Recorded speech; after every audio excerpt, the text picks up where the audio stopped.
지난주에 했던 말씀 여러분 기억하십니까?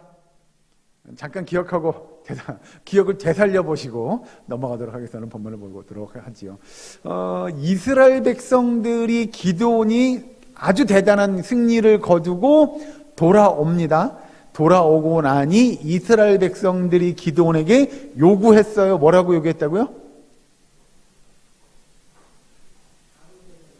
뭐라고요, 원사님?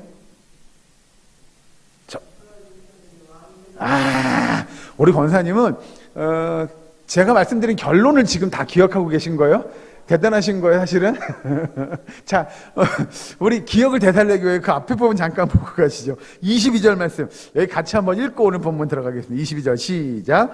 그때에 이스라엘 사람들이 기드온에게 이르되 당신이 우리를 미디안의 손에서 구원하셨으니 당신과 당신의 아들과 당신의 손자가 우리를 다스리소서 하는지라. 아멘. 정확히 표현하면 이스라엘 백성들이 기드온에게 뭐 해달라고요? 우리를 다스려 주소서라고 부탁했지요. 기억나십니까? 예, 그래서 제가 이 다스려 달라는 이야기는 우리 권사님 말씀대로 뭐 해달라는 이야기요? 우리의 왕이 되어 달라라고 이야기했다고 했습니다. 여기까지는 기억나시죠? 이건 혹시 제가 요만한 희망을 걸고 여러분들에게 한 가지 더 물어보도록 하죠. 왜 기드온이 그러면 이스라엘 백성들이 기드온에게 왕이 되어달라고 부탁했겠느냐라고 하는 걸 지난주에 아주 살짝 제가 말씀드렸습니다. 기억나십니까? 그렇죠. 저는 이 반응을 기대하고 제가 말씀을 드린 겁니다. 왜냐하면 그래야 제가 오늘 설교할 수 있는 거리가 생깁니다. 자, 중요한 건 기드온이 지금 이스라엘 백성들이 자기에게 우리 애를 다스려 주세요. 그건 기드온뿐만 아니라 기드온의 아들들과 손자들까지도 계속해서 우리를 다스려 주세요라고 이야기한 그 내용이 왜 그렇게 이야기했겠느냐 하는 내용과 오늘 23절에 이야기하는 그럼 기드온이 그 말을 듣고 어떻게 반응했느냐라고 하는 것이 맞물려 갑니다. 자, 먼저 결론부터 보고 넘어가서 오늘 보도록 하겠습니다. 2, 3절 잠깐 보시면 기드온이 그들에게 이르되 내가 너희를 다스리지 아니하겠고 나의 아들도 너희를 다스리지 아니할 것이요 여호와께서 너희를 다스리시리라 하니라. 아멘. 즉 기드온이 한마디로 이 문장을 한마디로 쫙 압축해서 정리하면 뭐 하겠다는 얘기예요? 별로 어려운 단어는 아니요. 어려운 글들은 아니었을 것 같은데 자, 이 문장을 한 단어로 압축해서 한 문장으로 쫙 정리하면 뭐예요? 이스라엘 백성들이 지금 우리의 왕이 되어주세요, 우리를 다스려 주세요 라고 이야기할 때 기드온이 뭐라고 그러는 거예요? 아, 그럼요 권사님, 여호와께서 하실 일이잖아요. 그러니 나는 뭐 하겠다는 얘기예요? 아우, 저는 아니에요. 일명 이건 뭐예요? 거절하는 거죠. 그렇죠? 자, 사실 우리 권사님은 제 원고를 어서 보시고 오는 것 같아요. 저기 한 두세 발짝 앞에 가서 계셔가지고 제가 적잖이 당황합니다, 권사님. 대단한, 사실은 제가 매주마다 깜짝깜짝 놀랍니다, 권사님. 이거는 지금 거의 결말 부분에 가서 이야기할 거 권사님 다 답하셔가지고 오늘 제가 너무 당황스러운데요. 자, 아무튼 넘어가죠. 자, 그렇다면 이스라엘 백성들이 그렇게 기드온에게 우리의 왕이 되어주세요를 이야기했던 그 내용을 지난주에 제가 설명드리면서 한 가지의 단어를 말씀드렸는데 그걸 여러분들이 다시 꺼내셔야 됩니다. 그게 뭐냐? 따라 하시죠. 자유. 기억나십니까? 자유? 그러면 자유와 반대되는 개념, 이스라엘 민족에게 있어서 반대되는 개념을 제가 지난주에 설명드렸는데 뭐에 대해서 설명드렸는지 기억나십니까? 그렇죠. 이런 반응이 된다고 제가 설명을 드리려고 합니다. 이스라엘 백성들이 쉽게 표현하면 아직 이 사사기 8장까지 올 때까지 그들이 애굽을 탈출해서 가나안까지 광야 생활을 지나며 가나안에 들어올 때까지 그들은, 그리고 가나안에서 지금 사사기 8장까지 올 때까지도 그들에게는 뭐가 없었어요? 왕이 없었어요. 왕이 없었어요. 그래서 지금 여기 22절에 아까 얘기한 대로 우리를 다스리소서라고 이야기하는 건 우리는 그동안 왕이 없었어요. 그런데 당신이 우리의 왕이 되어주세요라고 이스라엘 백성들이 이야기하고 있다는 거죠. 그러면 왜 하나님께서 이스라엘 민족에게 그동안 왕을 허락해 주지 않았냐라고 하는 거죠. 결국 이스라엘 백성들에게 하나님께서 다시 처음으로 저쪽으로 넘어가면 출애굽기에 넘어가야 돼요. 왜 하나님께서 그들을 애굽에서 살고 있는 그들을 가나안 땅을 향해서 그 광야 생활을 하도록 그들을 끌어냈냐라고 이야기하면, 이건 아까 말씀대로 그들에게 뭘 주기 위함이에요? 자유를 주기 위함이라고 제가 여러 차례 말씀을 드렸습니다. 기억나시죠? 자, 그러면 그들이 애굽에 있을 때는 뭐가 없었어요? 그 자유가 없었어요. 그들이 애굽에서 무슨 생활했다고요? 그죠? 종살이. 종에겐 자유가 있어요, 없어요? 자유가 없어요.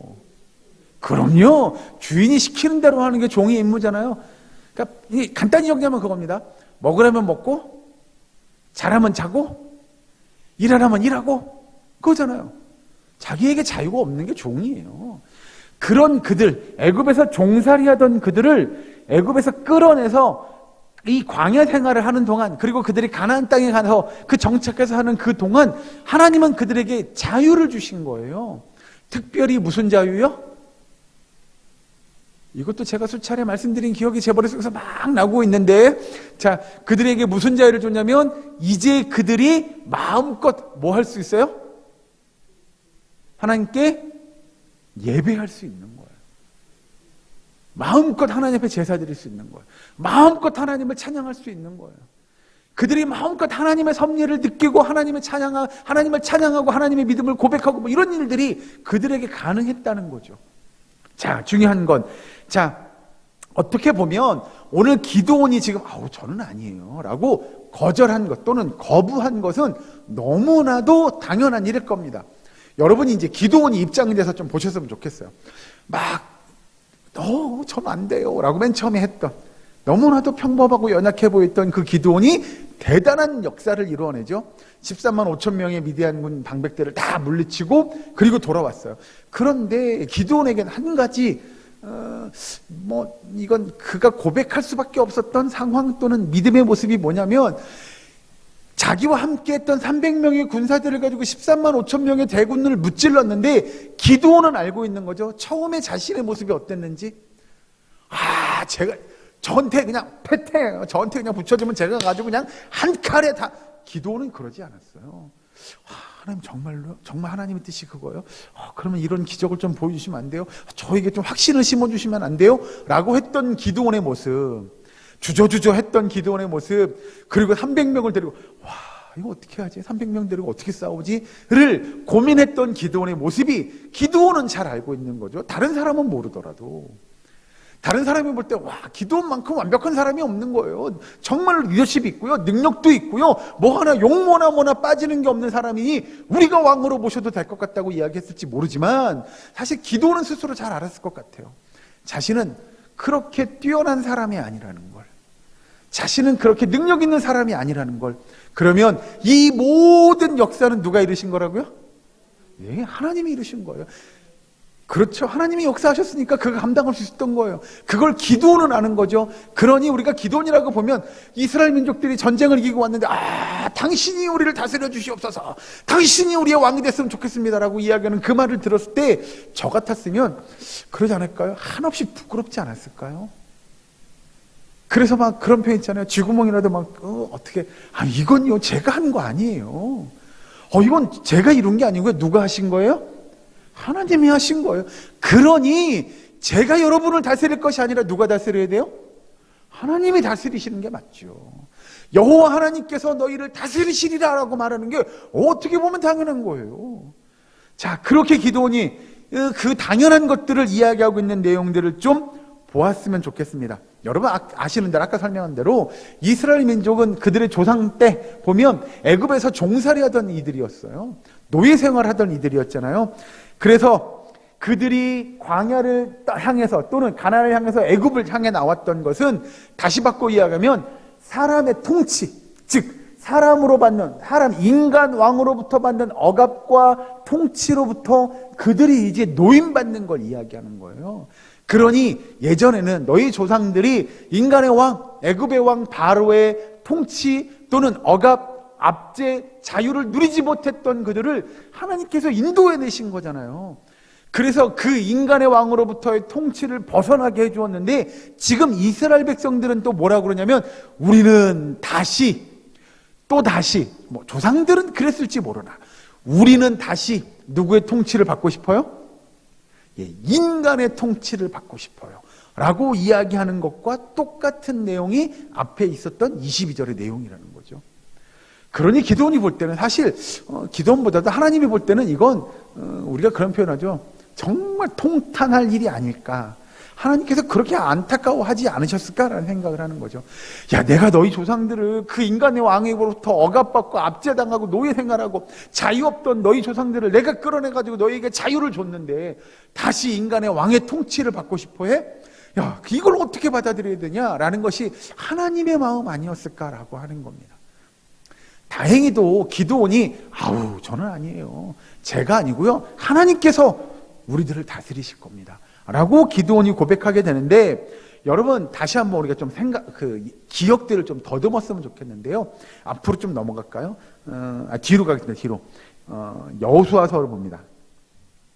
사사기 앞에네요. 사사기 앞에. 민수기, 신명기, 여호수아니까요. 여호수아서 12장에 있는 말씀을 좀 보고 오겠습니다.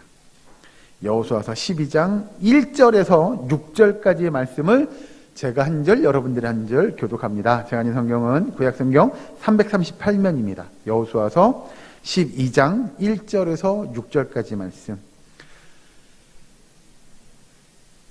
제가 먼저 봉독합니다.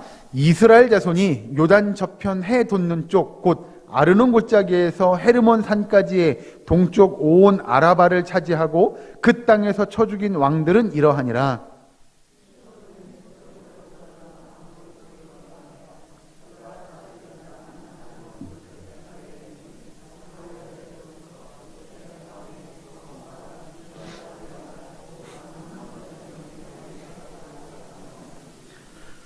또 동방 아라바 긴네롯 바다까지이며 또 동방 아라바의 바다 곧 여메의 벤 여시못으로 통한 길까지와 남쪽으로 비스가 산기슭까지이며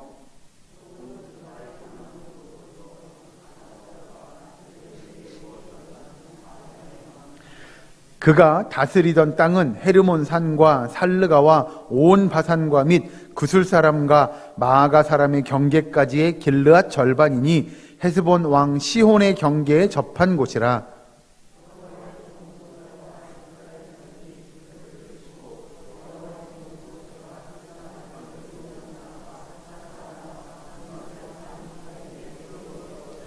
아멘. 이 상황이 뭔지 아시겠습니까?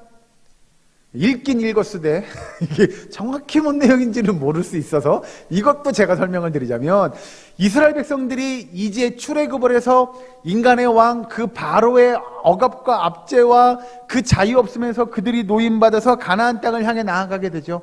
그리고 가나안 땅을 나아가며 가나안 땅에 들어가기 전에 요단강을 건너가야 되는데, 요단강 건너가기 전에 흔히 우리가 이야기하는 요단강 어느 편이요?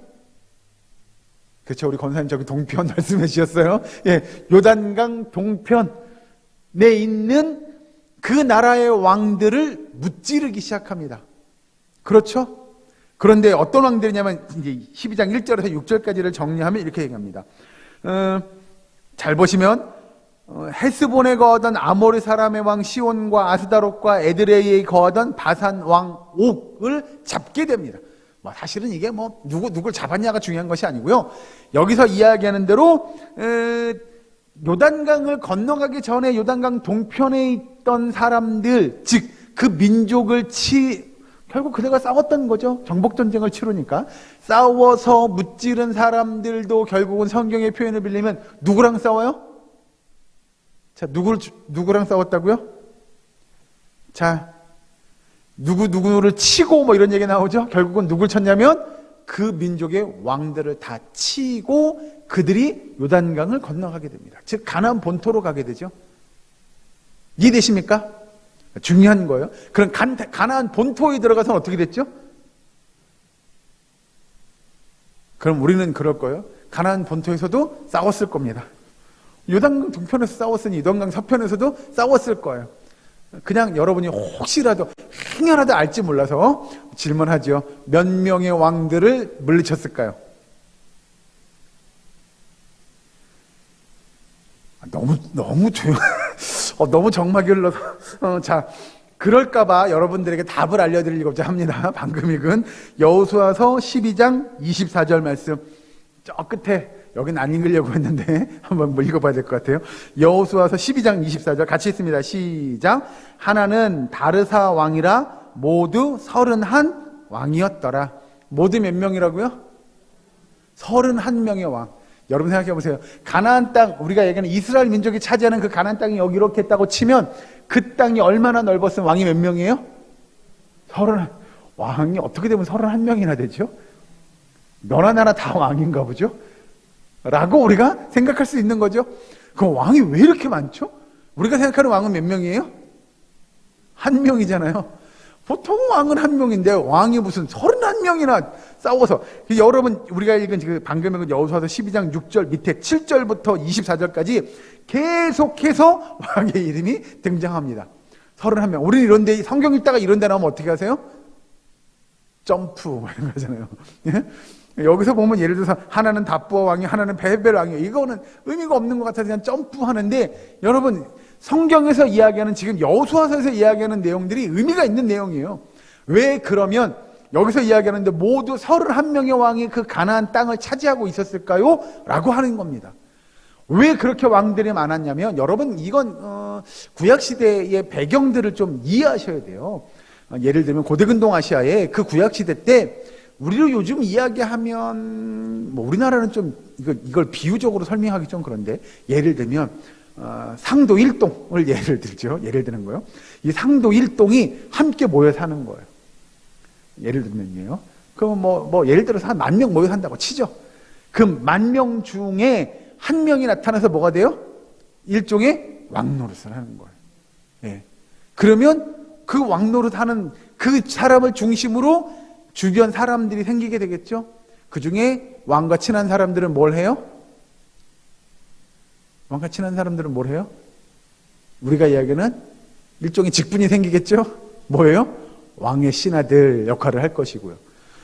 그러면 일종의, 이게 예를 들어 우리가 이야기하는, 옛날에 여러분들이 배웠을 것 같은데 봉건제도 기억나십니까? 봉건주의, 이런 다 처음 들어본 말씀 아니시죠? 봉건주의 제도가 생기게 됩니다. 결국 뭐냐면 왕이 생기면 그때부터 뭐가 생겨요? 왕을 중심으로 아까 말씀드린 대로 왕의 신하들이 생기고, 그 밑에 뭐가 생겨요? 이걸 결국 우리는 뭐라고 표현해요? 이걸 계급사회라고 이야기합니다. 자, 들어보셨는데 너무 오래전 얘기라 지금 기억이 안 나실 거예요. 자, 그렇게 계급사회가 생기죠. 그런 나라들이 이 가나안 땅에 31개가 있는 거예요. 그런 마을들이, 그런 자그마한 성읍들이. 그러니 갈 때마다 이스라엘 백성들이 그 작은 성읍들의 왕을 다 물리치고 정복 전쟁을 치러내는 거죠. 그래서 이스라엘 백성들이 나와서 계산해 보니까 그들이 물리쳤던 성의 왕들이 모두 몇 명이었어요? 31명이나 되더라는 거예요. 자, 그렇다면 여기서 그 중요한 거, 이제 한 가지를 더 보셔야 돼요. 한 발짝 더 들어가면 이 봉건제도, 이 봉건주의 사회에 살아가다 보면 이렇게 계급이 생기는데, 이 계급이 생기는 가운데 예를 들어서 왕은 속된 말로 백성들의 뭘 먹고 살아요? 아, 그렇죠. 우리 권사님 한 발짝 더 들어, 항상 한 발짝. 녹을 먹게 사는데, 녹을 다른 표현으로 하면 뭐죠? 예? 그렇죠. 세금이죠, 세금. 그럼 백성들이 세금을 옛날에는 뭐로 표현했냐면, 세금을 다른 말로 뭐라고 그래요? 여러분들이 이해를 돕기 위해서 설명을 좀 드리자면, 이건 행동으로 제가 보여드리려고 합니다. 왕이 백성들의 세금을 가지고 생활하는데, 그래서 이 세금을 다른 말로 뭐라고 하냐? 뭐라고 그래요? 백성들의 고혈 들어보셨습니까? 예. 그 피를 짜내는 것 같은, 그걸 세금으로 뜯어가는 거죠. 근데 그런 거예요. 뭐 우리 표현에 아유 그러면 먹고 살 만큼 남겨놓고 가져갔겠지라고 할지 모르나, 여러분 옛날에는 백성들이 먹고 사는 게 중요한 게 아니라 누가 먹고 사는 게 중요해요? 네, 그렇죠. 왕이 먹고 사는 게 중요해요. 백성들은 뭐 굶어 죽든 어쨌든 왕은 먹어야 되는 거죠. 왕은 누려야 되는 거예요. 그게 옛날의 봉건주의 사회의 폐해입니다. 이건 뭘 이야기하냐면, 그렇게 계급이 생기면 결국 누군가는 부를 누리게 될 거고, 누군가는 어떻게 돼요? 그 부를 못 누리게 될 거라는 거죠. 이게 다 뭐가 생겨요? 뭐가 생겨서 그래요? 계급이 생겨서 그래요. 제가 지금 왜 이야기를 하냐면, 다시 보시면 이스라엘 민족이 기드온에게 우리를 다스려 주세요, 우리의 왕이 되어주세요 라고 얘기하는 건 결국 뭘 만들겠다는 얘기냐면 계급을 만들겠다는 이야기입니다. 그렇죠? 그러면 반대로 생각해 보죠. 지금 이스라엘 민족에게는 왕이 없어요. 결국 왕이 없다는 얘기는 뭐가 안 생겼어요? 계급이 없어요. 계급이 없어요. 결국 그 이야기는 뭐예요? 이스라엘 백성 민족 공동체가 다 어때요? 평등한 사회죠. 그럼요. 그럼 이거 평등하게 살아야 돼, 자꾸 뭘 만들어 달라고 그러죠. 그 잘못된 거죠. 하나님은 이스라엘 백성들에게 뭔가 계급을 가지고 누군가의 지배를 받고 억압을 갖고 그들이 결국은 종살이하는 것 같은 그런 처참한 삶의 모습들을 가지고 살 것이 아니라 아주 공평한 그런 사회를 만들어준 거예요. 그럼요, 만들어줬는데 그걸 몰라요. 이스라엘 백성들이 얼마나 안타까워요. 그러니 오늘 기드온이 아니요, 저는 아니에요, 제가 여러분의 왕이 되면 안 돼요.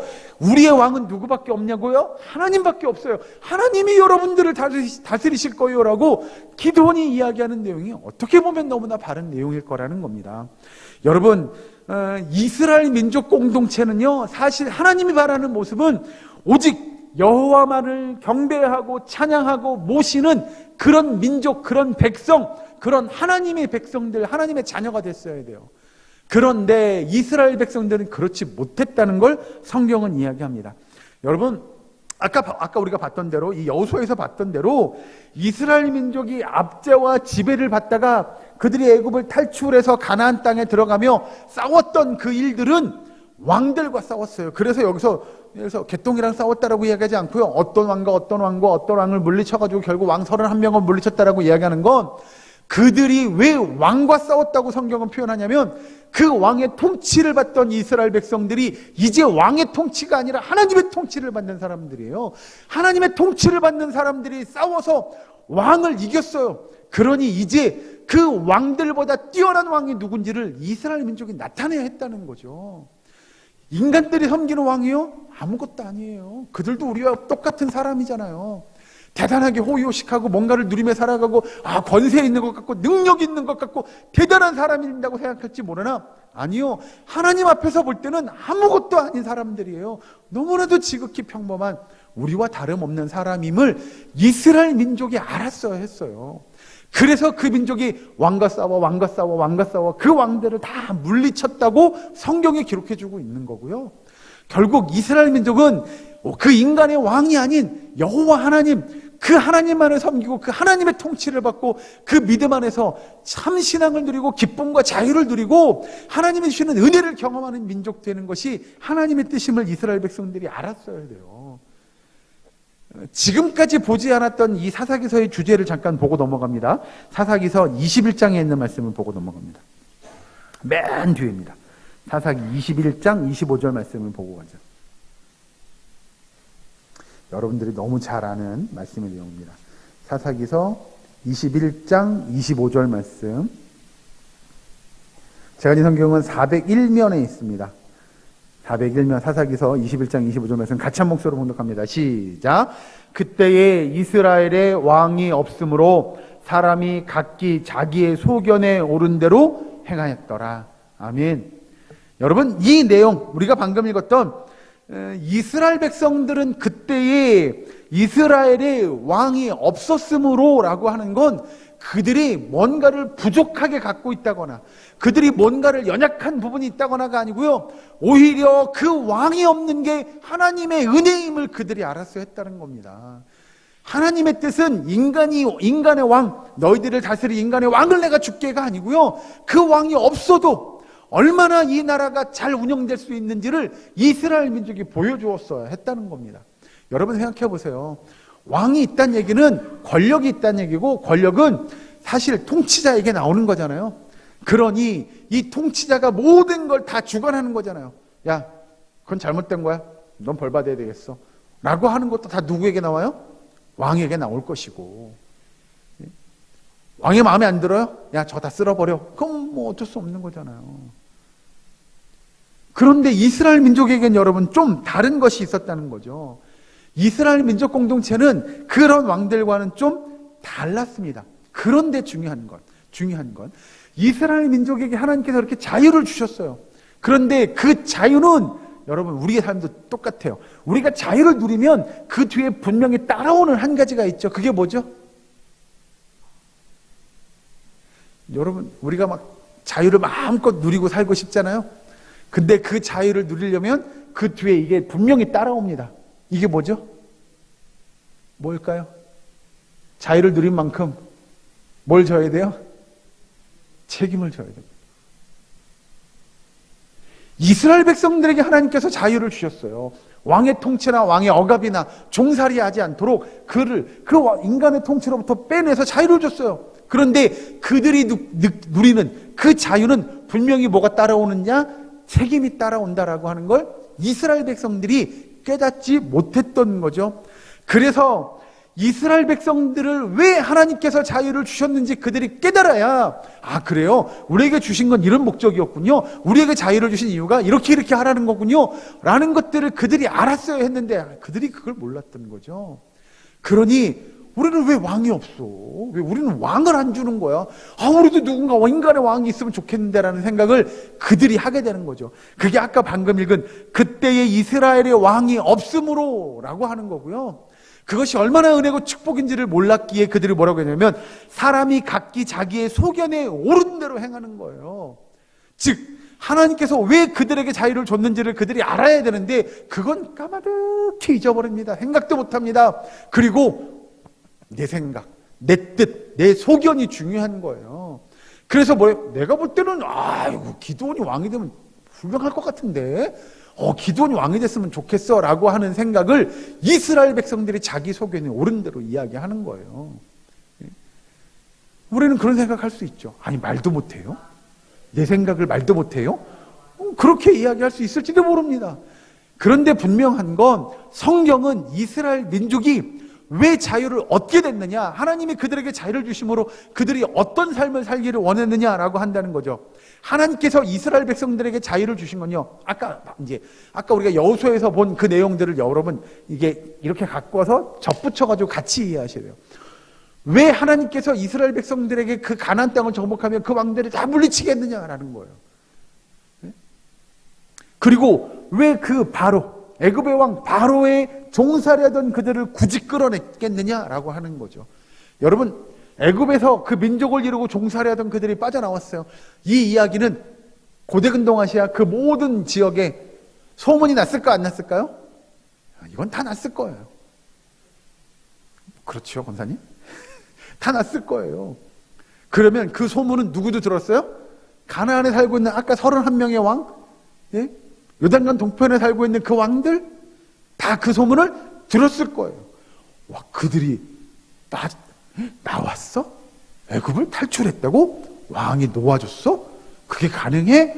라고 하는 일일 것이며, 그리고 그들이 가나안 땅을 정복하며 31명의 왕을 다 물리쳤어요. 그 이야기인즉슨 이 가나안 주변에 살고 있던 그 수많은 무수한 이방의 왕들이 다 그 이야기를 들었을 거 아니에요. 그죠?